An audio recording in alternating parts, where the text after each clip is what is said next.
You know, the big question for me today, seeing what's going on in the world, is can the West survive? That's right. Can we survive, and for how long?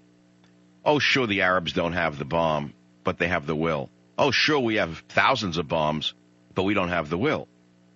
You know, when there's a fight between two guys, the guy who usually wins is the one who really believes in himself, the one who knows that God's on his side. You could be a big guy versus a little guy, but if that little guy believes he's right and the other guy is all wrong, usually the little guy will wipe the floor with him. Let me tell you something. We're not the little guy. We're the big guy who doesn't believe in himself. The Arabs, believe it or not, despite their numbers, militarily, are the little guy. Only they're throwback fanatics. And so they believe in God and they believe in themselves. There's only one way that I see we can survive the long run. And that is if the churches start to fill again with believing Americans, and the synagogues start to fill again with believing Americans, and we do this not for God, but for ourselves. God doesn't need us to go into the church. God doesn't need us to go into the synagogue. These institutions were created for man, not for God. Long before man was here, God was here. Long before the churches and synagogues were here, God was here. They were built by man, for man, to give him a way to approach God, a way to get closer to God in a formal setting. And they're emptying out. They're hollow shells. They're hollowed out. Half the churches in the county I live in are filled with drug addicts and alcoholics on Tuesday, Wednesday, and Thursday night.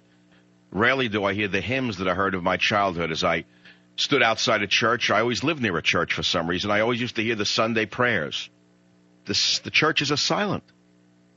And the synagogues may as well put a cross up in some of these Reform synagogues and just go the next step. That's not a put down of any religion. It's a fact of reality of what's going on.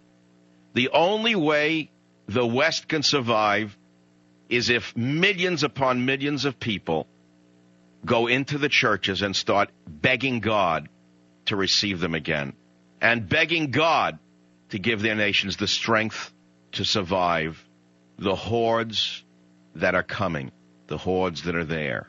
That's right, the hordes. Make no mistake about it. The hordes are plotting the overthrow of the West as I speak with you. They're here. They're everywhere. And they may be acting meek right now in this country, but if you actually listen to their sermons, or if you look at Al Jazeera, or if you look at the televisions they're watching on the weekends coming out of Egypt, there's no mistake in the mindset at all. Their long-term plan is to take over the decadent, hollowed-out West. And by the way, they're a good way there. There's only one way the West can survive, and that is even if you find it repugnant and say, I don't need it, there is no God. Well, my friend, you're gambling on something really big here, because no one really knows whether there's God. Of course, I do, because there wouldn't be a green leaf without God. You know, it's every time I hear a newborn baby cry or touch a leaf or see the sky, I know why I believe. It's that simple. Well, maybe you don't believe anymore, and that's exactly why you need to try to find out why you don't believe.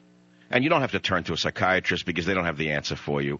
You have to turn to your church, you have to return to your synagogue, and you have to reach out to God and get closer to God. It's not going to happen the first time you go in there. It won't happen the second time you go back. It won't happen the third time you go back. But maybe something will happen the fifth Sunday that you go back, or the fifth Saturday that you go back. Maybe the little ember within you, the little ember of belief, will ignite into a small fire.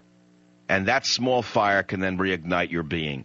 And then you could throw away the crutches, the alcohol, the drugs, the pornography, the media entertainment, the obsessions that we all have. Just maybe the hollow man can become the filled man. And just maybe the hollowed out churches can become the filled churches. And just maybe the hollowed out synagogues can be full of spirit all over again, the Spirit of God. That, in my opinion, is the only way this country can ever survive, and that is the only way the West can survive. Will it happen? It's up to you. I'm Michael Savage, and that's my monologue or sermon for the day.